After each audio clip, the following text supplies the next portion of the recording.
voudrais tout d'abord remercier les organisateurs de ce colloque de me permettre, en tant que secrétaire perpétuel de l'Académie d'agriculture, de remettre les médailles qui couronnent cette année des travaux dans le domaine des sols, travaux qui ont été évalués par des académiciens.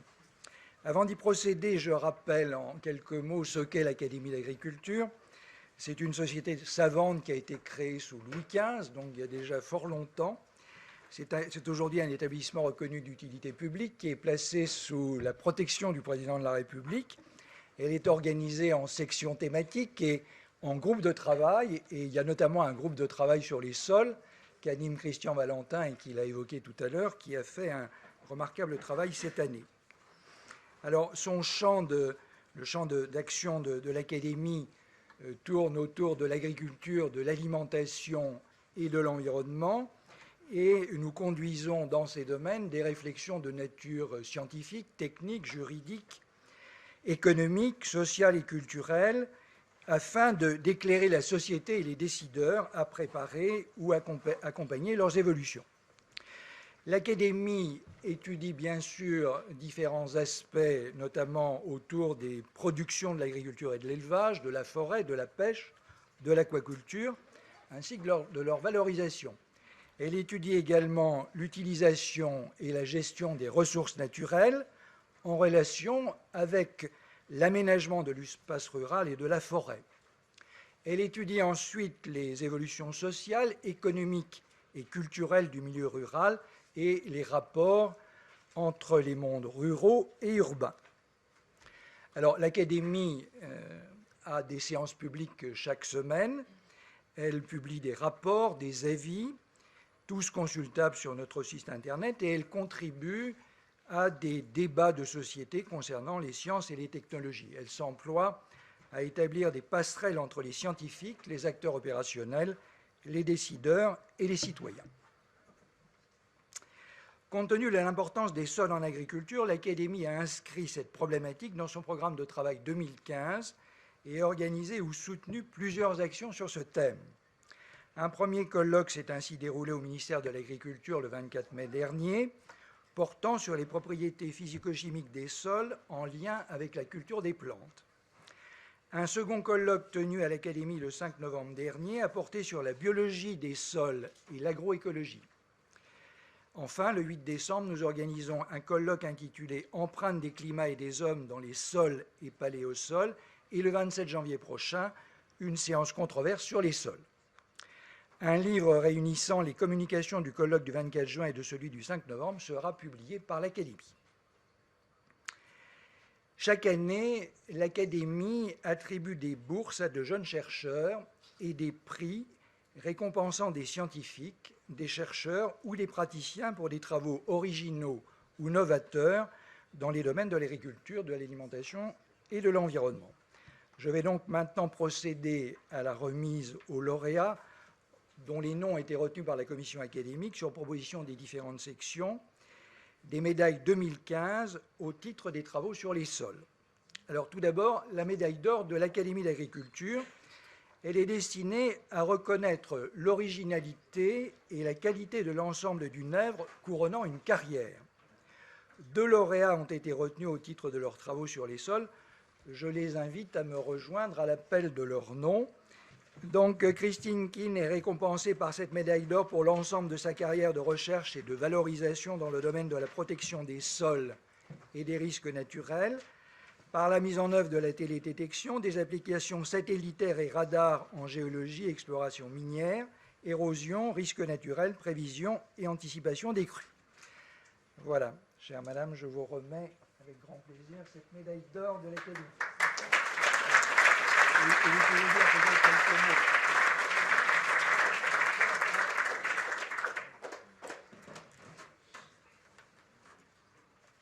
Moi, je ne suis pas une oratrice.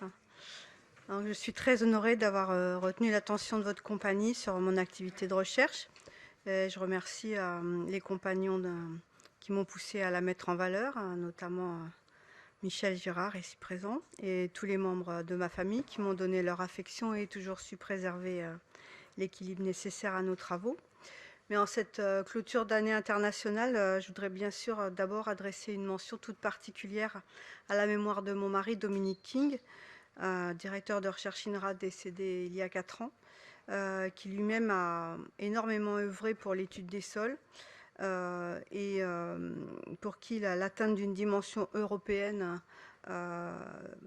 tant de la carte des sols que de tous les travaux sur les sols a été très importante, avec la création du Conservatoire européen de collecte et analyse des sols, des échantillons de sols à Orléans. Donc vous êtes nombreux à avoir œuvré avec lui, et il a adoré l'association de la FES et tous les programmes GSOL, JSOL, et ça a été sa vie entière. Et il était content de sa vie.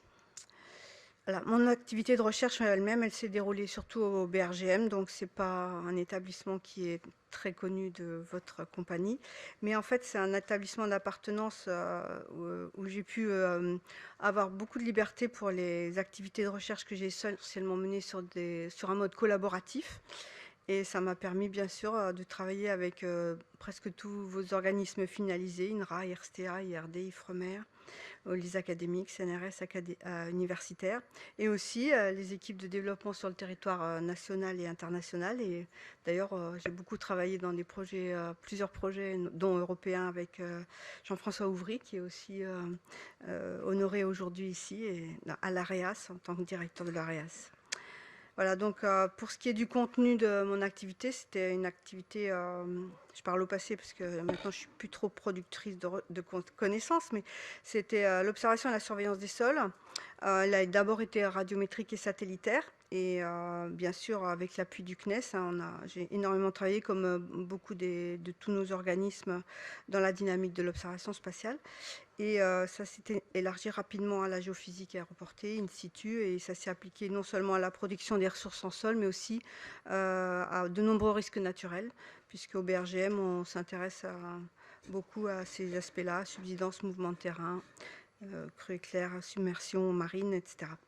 Et ce qui a été vraiment des grandes joies dans cette activité de recherche, c'est d'atteindre aussi la dimension européenne. Moi, j'ai pu coordonner un projet sur l'érosion des sols dans le FP5. Et vraiment, comme vous disiez, dès qu'on est avec les équipes européennes sur les mêmes sujets, avec les mêmes moyens et fédérés, bon, là, c'était moi qui coordonnais, mais c'est vraiment très passionnant et très dynamique. Et de même, moi, j'ai pu participer aux prémices du programme Copernicus, qui s'appelait alors GMES, Global Monitoring of Environment and Security. Et c'était des occasions vraiment très stimulantes, et je vous souhaite la même chose, parce que c'est vraiment des moments où on change de dimension, et c'est ce qui est en train de se passer avec cette charnière sol là. Et il faut vraiment pas louper la marche, faut vraiment tout de suite internationaliser, avoir des réseaux forts. Vous avez des références, vous avez la capacité de passer les messages, et ben là il faut vraiment tout de suite construire rapidement des réseaux de qualité pour ce qui a à bâtir maintenant, et ça c'est vraiment essentiel. Voilà, donc personnellement c'était donc des efforts essentiellement orientés vers la métrologie et la surveillance environnementale. Donc ça, c'est toujours et encore et toujours une priorité de la stratégie nationale de la recherche. La mise en œuvre de ces stratégies-là, elle dépend de beaucoup d'organismes. Donc à l'ANR, on participe à la mise en œuvre, mais par un degré indirect. Mais c'est vos organismes qui participent à ça. Et toutes les questions que vous avez posées aujourd'hui sur c'est bien joli de lancer des actions, mais comment on va contrôler qu'on les a lancées, qu'elles ont de la valeur, qu'elles sont positionnées aux bons endroits, qu'on ne s'est pas planté dans des créations d'impact complémentaires sous-estimés. Et ben c'est parce que ces programmes de surveillance, simultanément à vos actions de réseautage, et ben il faut les concevoir, et c'est plus qu'urgent de les concevoir maintenant dans l'action qui se lance ici. Et en plus, vous avez les billes, c'est-à-dire, comme c'est pas des sujets hyper innovants au niveau des méthodes, on sait ce qu'on a à faire. Donc normalement, il y a une partie des possibilités de surveillance et de contrôle dont on peut faire rapidement le tour, et dont on peut rapidement savoir si oui ou non on va pouvoir être au-delà de l'exploratoire, sur des choses préopérationnelles. Voilà, donc depuis 3 ans, moi j'ai la chance d'avoir intégré l'ANR dans le département de Maurice Serral, ici présent, qui est un pilier de l'agroécologie pour ce qui est de l'ANR. Bon, donc je suis dans la partie gestion sobre des ressources et adaptation au changement climatique. Donc on les voit, vos sujets, on voit vos communautés réagir aux appels d'offres, on voit la réactivité des équipes, la capacité de construire des partenariats, tout ça on le voit, mais c'est vous qui êtes sur le terrain, c'est vous qui bougez. Et puis il faut vous battre parce qu'il n'y a pas beaucoup de place, il n'y a pas beaucoup d'argent. Et si vous ne répondez pas à ces appels, eh ben, l'oxygène sera libéré, mais pas pour vos communautés, il sera pris pour d'autres communautés. Donc si vous voulez garder le droit à la parole, eh ben, il faut aussi répondre à ces appels d'offres nationaux, même si dans tous les ministères, ce qui est dit, c'est qu'il n'y a plus beaucoup de sous, on fait des efforts, on communautarise, on intervisibilise tout ce que vous voulez comme beau vocabulaire, mais n'empêche que si vous gardez le droit à la parole, eh ben, il faut s'exprimer par des propositions. Voilà, donc personnellement, moi, j'aurais à cœur de contribuer à apporter votre communauté dans les outils sur lesquels j'ai le droit d'intervenir. Merci beaucoup.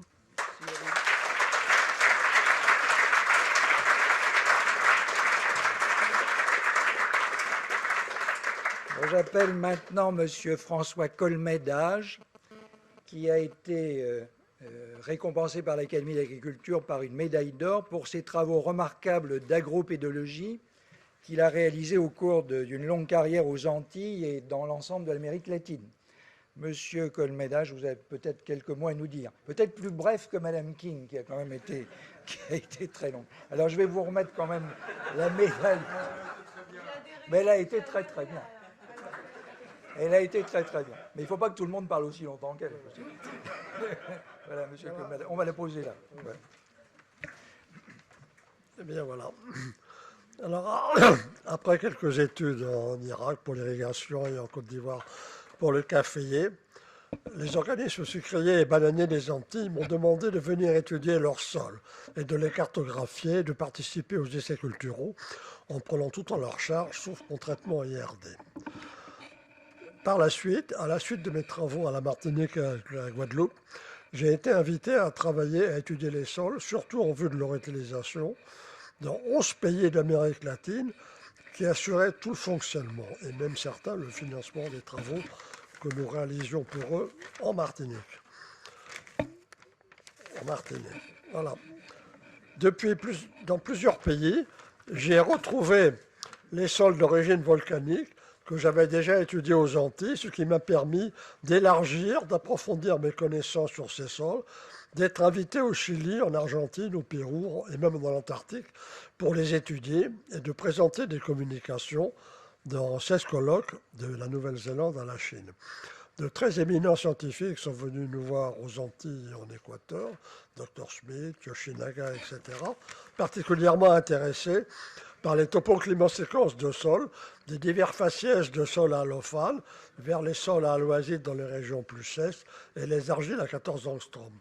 Aux variations de la pluviométrie à peu de distance s'ajoute dans la Sierra de l'Équateur la température remarquablement constante du sol que nous avons systématiquement mesurée à 30 et à 60 cm, qui est un élément tout à fait essentiel de la cartographie et de la classification des sols.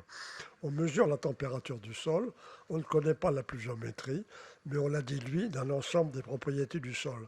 Dans ces différents pays, nous avons aussi rencontré des sols à aluminium actif qui dérivent soit de cendres volcaniques, soit de la dégradation des argiles à 14 angstroms et de la propriété essentielle pour la forêt et pour l'agriculture, c'est une très très forte rétention du phosphore.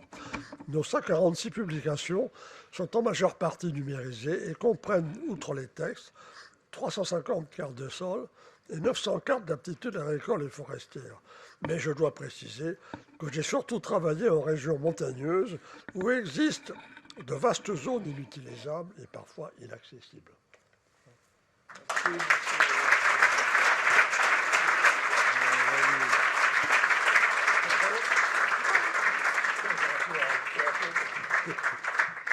N'oubliez pas votre médaille.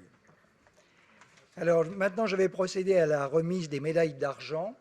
Les médailles d'argent de l'Académie d'agriculture sont destinées à récompenser d'excellentes thèses dont l'analyse a été faite par l'Académie. 2 lauréats ont été retenus au titre de leur thèse sur les sols. Mélisse Desrousseaux, qui va venir près de nous. Mélisse Desrousseaux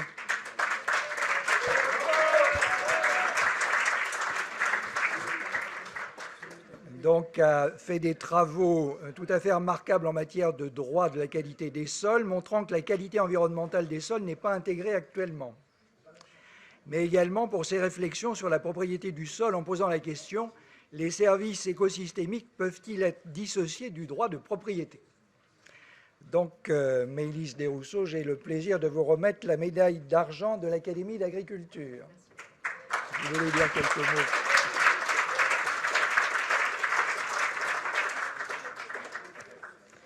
Merci beaucoup. Je voudrais avant toute chose remercier Michel-Claude Girard et Christian Walter d'avoir porté ma candidature à l'Académie. C'est un immense honneur pour moi.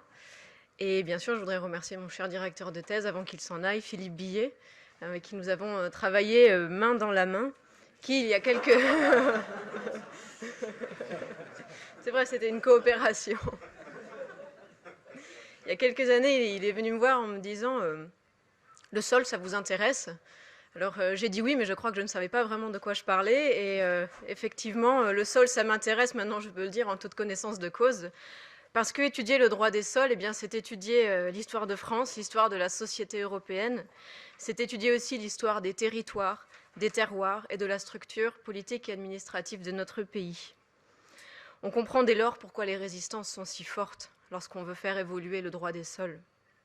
Nous n'avons pas la bonne perception du sol, ou plutôt nous en avons trop. Mais pourtant, si on peut dénoncer une certaine sclérose, on s'aperçoit que des boutures prennent, que des changements s'amorcent, et ce qui me fait dire sûrement que d'ici 10 ans, ma thèse sera obsolète, et je l'appelle de mes vœux. Parce que cela voudra dire que le droit aura évolué et que la qualité des sols aura été reconnue. Et cela voudra dire peut-être que j'aurai une réponse à la question que je me pose toujours et à laquelle ma thèse n'a pas suffi à répondre. Pourquoi détruit-on autant ce sol auquel visiblement on accorde tant d'importance ?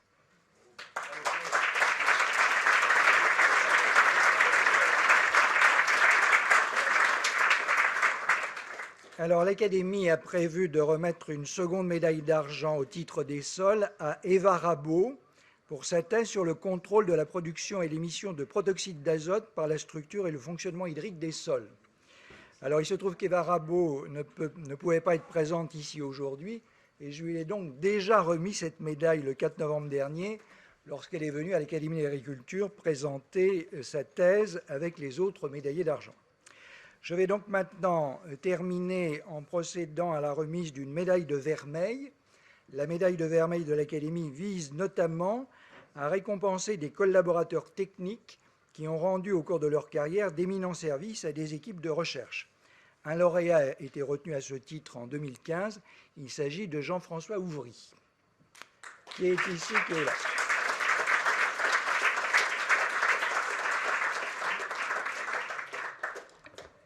Alors, Jean-François Ouvry a, au cours d'une longue carrière consacrée à la lutte anti-érosive dans le pays de Caux, assuré d'une façon remarquable la liaison entre scientifiques et gestionnaires du territoire par son implication dans la recherche appliquée et son engagement dans la mise en œuvre de politiques publiques locales. Il a mis au point des démarches de coordination entre recherche et action qui, au-delà du pays de Caux, portent sur les fonctions territoriales de l'agriculture. Donc j'ai le grand plaisir de remettre à Jean-François Ouvry la médaille de vermeil de l'Académie. Je voulais dire quelques mots. Je vais dire quelques mots, mais je ne suis pas un grand orateur, puis j'ai vu que le temps était compté. Je voulais vous remercier tous les académiciens de cette médaille qui nous fait plaisir, effectivement, pour ce que vous avez dit. Mais cette médaille, en fait, vous avez vu que je travaillais effectivement sur le terrain. Elle ne m'est pas venue à moi tout seul, parce qu'en fait, c'est un ensemble d'acteurs qui ont participé à l'obtention, effectivement, de cette récompense aujourd'hui. Et au départ, ceux qui m'ont un petit peu épaulé et mis sur la voie, je pense notamment à un académicien, des académiciens, François Papy et Jean Boiffin, entre autres. Ainsi que ensuite l'ensemble des équipes qui nous ont entourés autour de l'AREAS, plus les conseils généraux, l'agence de l'eau, les agriculteurs aussi, parce que sans les agriculteurs, aujourd'hui, je ne serais pas forcément là, ainsi que les collectivités. Si vous voulez en savoir plus sur ce que j'ai fait, je crois qu'il y a une présentation qui a été faite sur l'érosion à l'Académie d'agriculture il y a quelques années. Il y a un film, vous saurez tout sur ce que j'ai fait. Ce que je peux vous dire juste en 2 mots, c'est plutôt pour parler de demain et parler un petit peu d'avenir, parce que c'est peut-être un petit peu plus important que de parler d'hier. Je crois que sur l'érosion des sols, on a beaucoup parlé aujourd'hui. Il faut savoir que, à mon sens, l'érosion des sols, ce n'est pas une fatalité, c'est un déséquilibre, et qu'à l'intérieur de l'Hexagone, érosion et ruissellement sont intimement liés, mais qu'aujourd'hui, la recherche a quand même beaucoup progressé. On connaît beaucoup de choses sur ce qu'il faut faire sur les systèmes de culture, sur les pratiques culturelles, sur les aménagements à l'échelle des territoires. On a essentiellement une conclusion auquel on arrive. C'est une conclusion qu'il faut travailler à l'échelle des bassins versants. On raisonne bassin versant et on agit à la parcelle. Le raisonnement bassin versant, c'est l'ensemble de la gouvernance, c'est l'ensemble du programme, c'est la cohérence. Et la parcelle, effectivement, on a le droit foncier. Chaque propriétaire a des choses à faire sur sa parcelle de façon cohérente et globalement. Donc il faut bien raisonner de cette façon-là. Et effectivement, est-ce que 100% de la terre dans les sols fragiles sont exploitables, sont cultivables, jusqu'à ras du goudron pratiquement? Eh bien non. Malheureusement, le ruissellement fait que l'érosion se concentre à certains endroits et que les solutions nécessitent à un minimum de consacrer 0,2 à 2% du territoire pour des petits aménagements quasiment anti-érosifs. Mais ce n'est pas forcément des sols qui sont perdus, parce qu'ils peuvent avoir d'autres vocations. On a parlé de production de bioénergie tout à l'heure, de bois qui peut être réintroduit pour apporter de la biomasse dans les champs, favoriser des îlots de biodiversité, les auxiliaires de la culture, etc. Globalement, sur le terrain, c'est ce qu'il faut faire. On a surtout vraisemblablement besoin, dans les années qui viennent, de transférer les connaissances, de former les acteurs sur le terrain, notamment de nombreux techniciens, peut-être y compris les former un petit peu plus dans le programme Ecophyto qu'ils ne le sont sur ces thématiques-là aujourd'hui. On parle beaucoup d'autres choses dans Ecophyto, mais pas assez peut-être là-dessus. Ça serait bon peut-être de les former à cet endroit-là. Une petite réflexion générale aussi. Vous savez qu'on va bientôt discuter de la GEMAPI, de la future loi de la GEMAPI, d'ici, qui va s'appliquer, si je me trompe, au 1er janvier 2017, pour les collectivités. Donc c'est la gestion pour les milieux et la protection contre les inondations. Dans cette GEMAPI, elle s'applique à l'échelle des communes, voire des territoires. Il y a un bloc de 4 compétences qui sont obligatoires et des compétences qui sont facultatives. À mon sens, sur les territoires où on a des risques d'érosion avérés, pas forcément toute la France, toute la métropole, mais sur ces territoires-là, il faudrait qu'on conseille vraiment aux acteurs de prendre aussi la compétence numéro 5, qui est la compétence maîtrise des eaux pluviales et des ruissellements et lutte contre l'érosion, afin de pouvoir avoir une vision globale à l'échelle d'un territoire cohérent, voire du bassin versant, ça serait utile. Voilà. Moi, pour conclure, ce que je dirais, c'est ce que les agriculteurs un petit peu anciens m'ont dit sur le territoire.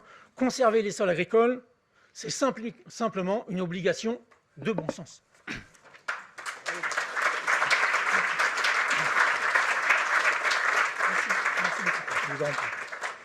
Donc j'adresse une nouvelle fois toutes mes félicitations aux lauréats qui viennent d'être récompensés et je remercie les académiciens qui ont sélectionné ces excellents candidats. Merci à tous.